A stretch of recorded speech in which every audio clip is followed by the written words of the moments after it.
Mr. President, as you know, the world over the past month or so has seen pictures being beamed on television screens across the world of young people who were not at school, throwing stones at the police firing tear gas, there were barricades. What was going through your mind at that time? You know that through our history, Burundi passed through many difficulties, especially civil war, conflicts, and many killings. You can imagine since we have independence in 1962, there was bloodshed, there was also dictatorship.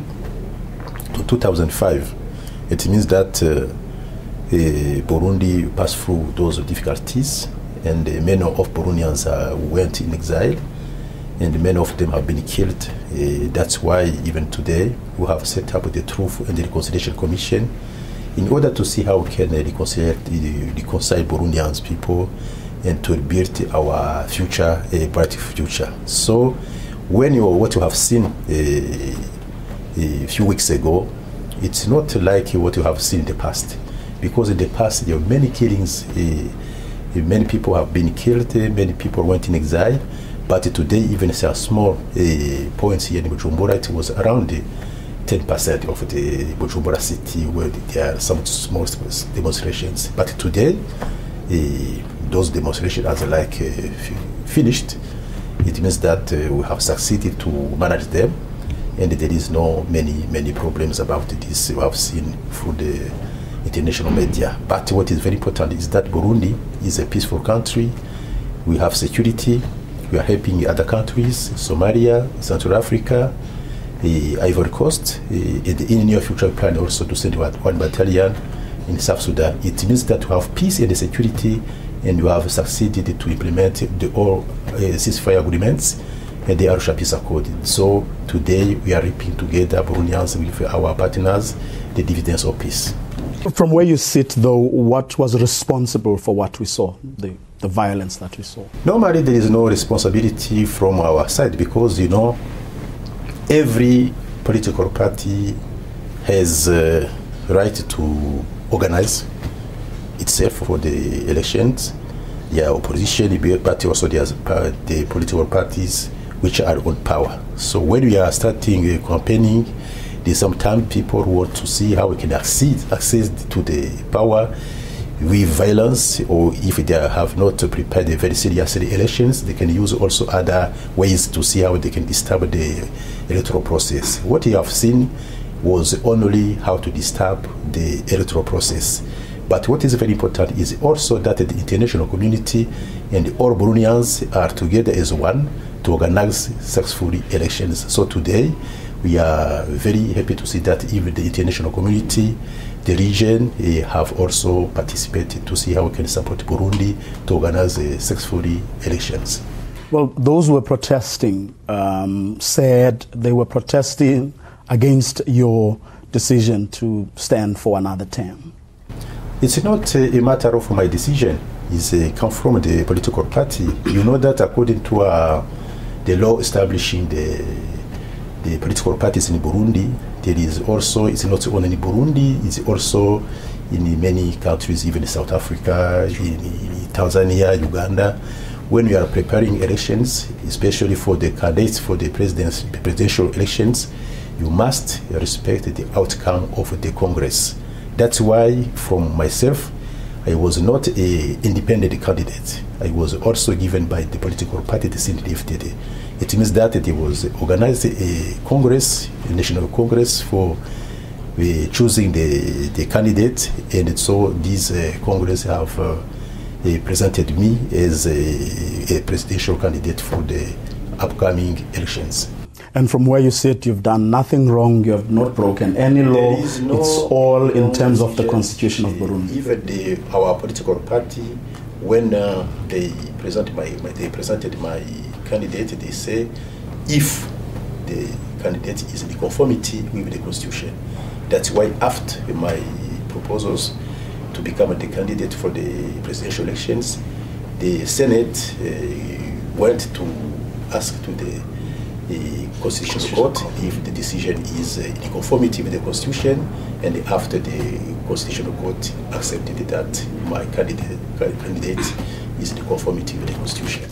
Now, the election is going to go ahead, although it has been postponed. We spoke to the IEC yesterday about what is going to happen next. And I guess the question to you as the sitting head of state is whether between now and the election, Burundi can guarantee the world a peaceful, free and fair election. Yes, of course, what you have said 3 weeks ago, we told to the international community, even the Burundians are very positive for the electoral process. We have peace and security. More than 90% of our territory is calm, is quiet, is also peaceful. We have security. You have seen that even on the 119 communes, we have peace and security. On 18 provinces, we have peace and security. The small problems we have seen on the international media is only around 10% of the Bujumbura city. It means that even during those small demonstrations here in Bujumbura, all political parties were making their campaign for the whole country, even here in Bujumbura. It means that we are going with the electoral the campaign. So it is to show that even here in Bujumbura, many political parties organized the campaign. It means that Burundi is peaceful, is secure for elections without any problem. Is there any extra effort that you're going to put in the little pockets you are talking about? Is there an extra effort that you're going to put as the government to make sure that elections will be free and fair and peaceful even in those places? Because those are Burundians who will have the right to actually cast their vote. You know, the first priority for us is peace and security. You can't organize election when you have no peace and security. If you go through the Bujumbura city, you can see that there is peace and security. People are going to their work without any problems, and those small demonstrations are now over. They decided to stop. Is to show that the goodwill, not only from the government but also from those people who are in these demonstrations. So they see that there is a possibility to be free and also to become quiet and to go through the elections. Why? Because there was people who attempted to make a coup d'etat and they didn't succeed. It means that they have seen that that way is not a good way to take. So today, even with the support of the international community, all Burundians are focusing their attention to organize peaceful, transparent, and credible elections. According to the government, we have asked to the international community to send observers. Many of them are here, and we are now mobilizing the others to come to be. And we have said that what the observers before, during, and after elections.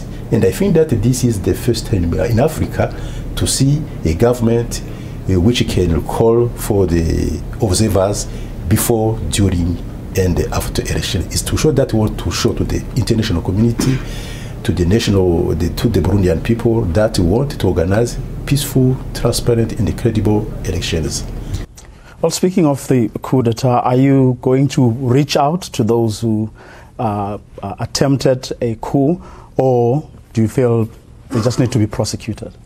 You know that when there is a matter like that, it's not a matter it's a matter of the justice. Justice now is doing his work, their work.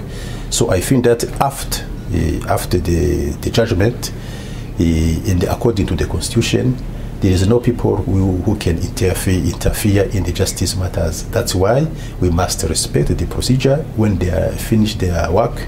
So we'll see what can be done. And you can also know that now, Burundi, we have already set up the Truth and the Reconciliation Commission. Is also to be mentioned that it's the last stage of the implementation of the Arusha Peace Accord and the Global Ceasefire Agreement. It means that we have already implemented around 90% of the all peace process. So we have also last year set up the Truth and the Reconciliation Commission. If there is a matter like that, those people who attempted to the coup d'etat, it means that we are going to take seriously this matter, because you have accepted that it is the only way to access or to access to the power. We must pass through the elections. So this coup d'etat will be taken seriously with the justice, but according to the political will. After the judgment, we'll see what can be done. What about, Mr. President, the refugees? Because the numbers vary. If you ask human rights bodies, they put the number at 100,000. I spoke to your foreign minister yesterday, who put the number at 400. So there's quite a number of statistics that are going around. Now, irrespective of the numbers, those Burundians are going to be disenfranchised by virtue of not being in the country. Is there anything that as a government? As a government, you can say that Burundi passed through, as I said, many difficulties.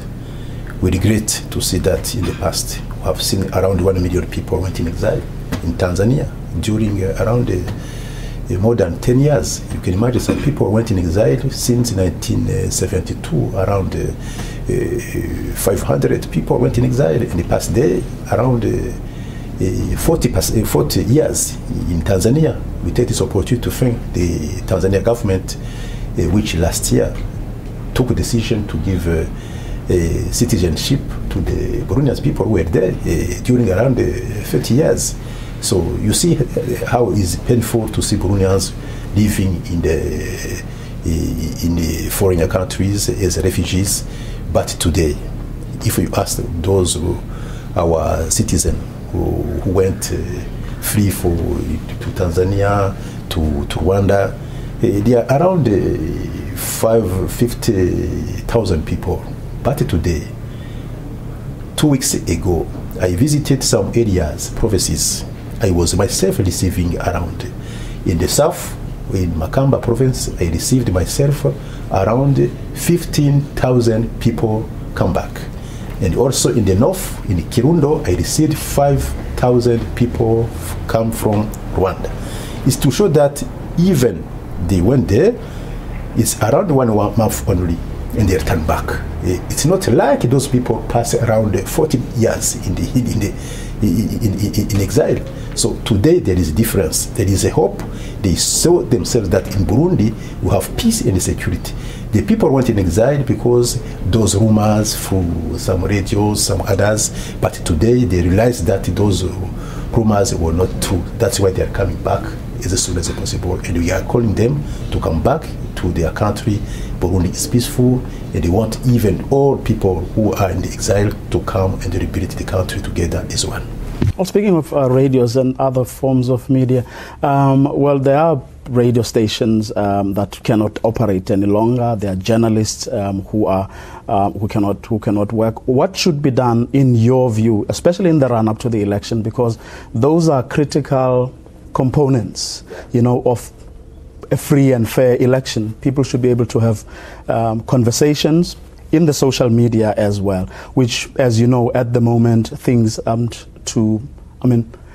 if you look at the world has seen radio stations being closed down, social media being closed down as well. Are you going to reopen those and allow people to work? You know that there is some restriction, but Burundi, if you compare the region, is only the first country to have many medias. If you see the other surrounding countries, you can imagine you have around 20 radio stations in Burundi, private. It means if there is some, I think that there are four media which had problems with the coup d'etat because they were operating at that time. But those people who attempted the coup d'etat went there and destroyed those radios, medias, so they burned them. Some of them have been taken by the the soldiers. So it's not a matter of the decision for the government, no, because it's the consequence for the coup d'etat. So today, if there are some like 4 radio stations who have been destroyed during the coup d'etat, it not means that the media are closed. No, there are around now 15 radio stations which are operating. If you can use them, and also we have also a request to the National Council of Communication. They can also bring those journalists together so they can create something, so they can work together, or they can use those current radio stations who are working. They are private, there are many. There are 15 radio stations which are available for accompanying the campaign.